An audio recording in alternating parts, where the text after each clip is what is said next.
সাইগাল লিশারিবিন। আল্লাহ রাব্বুল আলামিন বলেন চতুষ্পদ জীবের মধ্যে বুদ্ধিমান ব্যক্তিদের জন্য নিদর্শন রয়েছে, যারা বুদ্ধিমান তাদের জন্য নিদর্শন রয়েছে। দেখো তোমার গাভীগুলি এগুলি জমিনের ঘাস খেলো,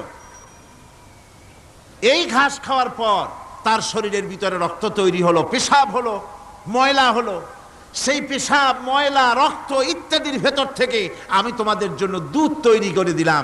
যেখান থেকে পেশাব বের হলো, পায়খানা বের হলো, তার পাশের থেকে স্বচ্ছ, সুন্দর, সুমিষ্ট, সুস্বাদু দুধ আমি তোমাদের জন্য বের করে দিলাম। সুবহানাল্লাহ বিহামদিহি।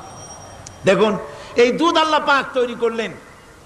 কাগজ তৈরি হয় যে মিল, কলকারখানায়, পেপার মিল, আপনারা যদি কোনো পেপার মিলে যান তো যে দেখবেন কাগজ তৈরি হয় গাছ দিয়ে। এই গাছগুলি মিলের মধ্যে